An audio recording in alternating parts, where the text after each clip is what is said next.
This is 5 on your side at 6. Focused on you. New tonight, Missouri's Attorney General taking aim at the Transgender Care Center at St. Louis Children's Hospital. A day after he announced a sweeping investigation, he's now asking the center to stop prescribing certain medications. Good evening. I'm Brent Solomon. This comes after a former employee came forward with allegations of inappropriate care. Justina Cornell joins us now with new details about this developing story. Justina.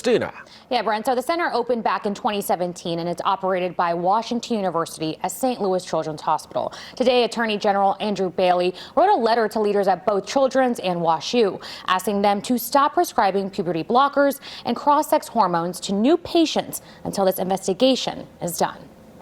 I was absolutely stunned.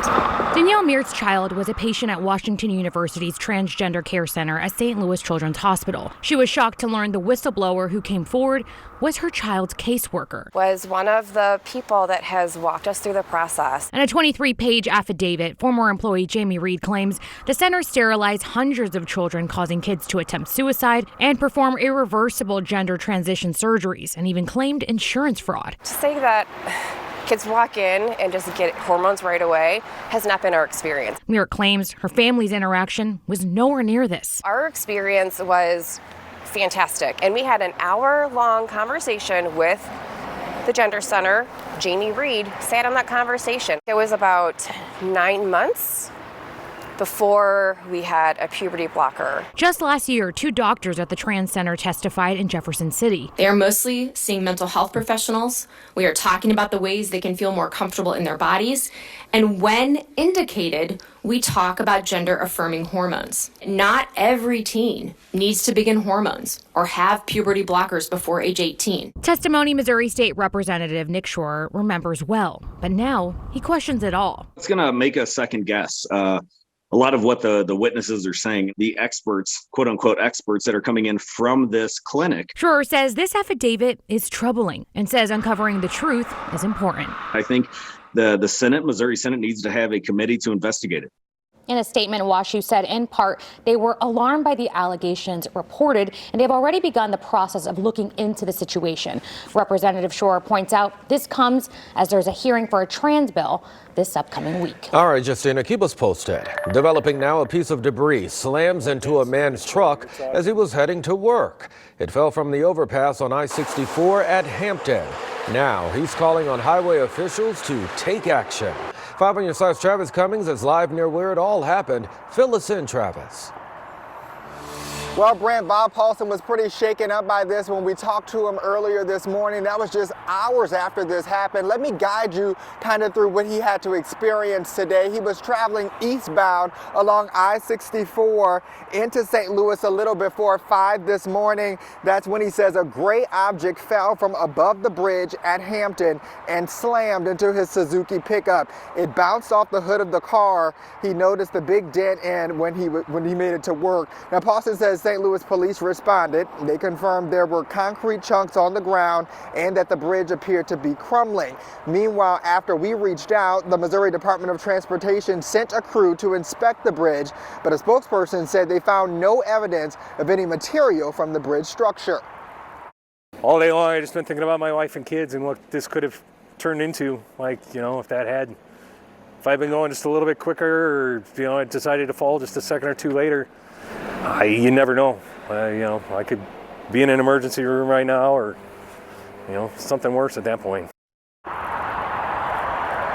A MoDOT spokesperson said the safety of motorists on state highways and bridges is of their highest priority. If you see any road safety issues and want to report them, all you have to do is go to MoDOT.org, or you can call 1-888-ASK-MoDOT. Live in St. Louis, Travis Cummings, 5 on your side. Travis, thanks. An update now, just into our newsroom today. A piece of metal crashed through Kathleen Bailey's windshield and killed her last October. We've now learned that metal was a mud flap support. It happened on westbound I-64 near South Vandeventer. Several tests revealed it did not fly off of a truck. Police believe it either fell off of something higher than her car or was possibly being transported as scrap. Well, more than $500,000 is being earmarked for Metro East Town to rebuild its public safety building. Well, more than a year after the original building burned down, city leaders are having trouble accessing that money. Our Ryan Henson explains how proposed legislation could help. In October 2021, a fire destroyed Washington Park's public safety building. Since then, the building has been knocked down, with only hopes of rebuilding. Mayor Leonard Moore says without the building, equipment and public safety is in jeopardy. The public safety building housed public works, but now heavy machinery is parked in front of City Hall, exposed to the elements. During the winter months, by equipment being out, it's putting the wear and tear on our equipment. It also housed the fire department. They get up out their bed fighting fires, and for them not to have a home to come lay, their heads out to fighting, it's a bad feeling. And police. Okay, with our police department, they don't have sufficient place to hold prisoners. When you bring them into a building, as such that senior building, and they just sitting in chairs, I worry about my officers. To add to the stress, the state has allotted $600,000 to the village to rebuild.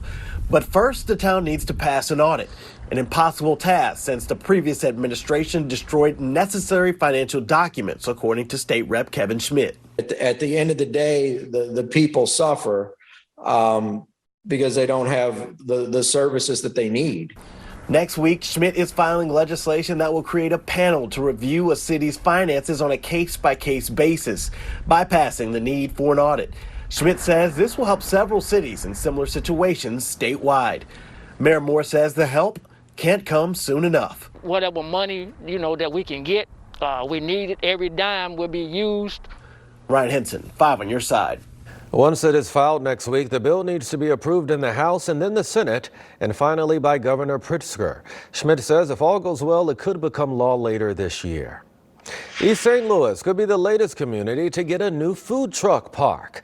5 on your side's Tracy Henson sat down with an East St. Louis man who's footing the bill for the project on his own. I want to invest in East St. Louis because I believe in East St. Louis. I believe the potential that it holds. I believe the people in East St. Louis. Thomas Brown has invested time. We have cleanup throughout the year. And now he's investing his own money. I seen a sign. It was from some realtor, and he wanted, I think, like $12,000 or some odd dollars for it. And I just went for it. Putting his own money down for a dream, a park with dining space, a raised stage area, parking for food trucks, space for brick and mortar businesses, and a security fence. I could potentially be standing in the next location of that East St. Louis food truck park, but we just don't know. Thomas Brown is keeping that information close because he wants to buy the property next door. I know if they find out that this is what's going on, then they most going to try to charge me a whole lot more. His next step is finding donors. A slow process. His GoFundMe only has one supporter. If not, I've been funding it myself. I will continue to do that. It will just maybe take a little bit longer. The mayor of East St. Louis is cheering him on. I'm rooting for him, we're here to support him in all the ways that we can support him, I think it's an excellent, again, somebody's from East St. Louis that wants to bring a business back home is outstanding. In East St. Louis, Tracy Henson, 5 on your side. That park is expected to cost $100,000. Brown hopes it can open this year.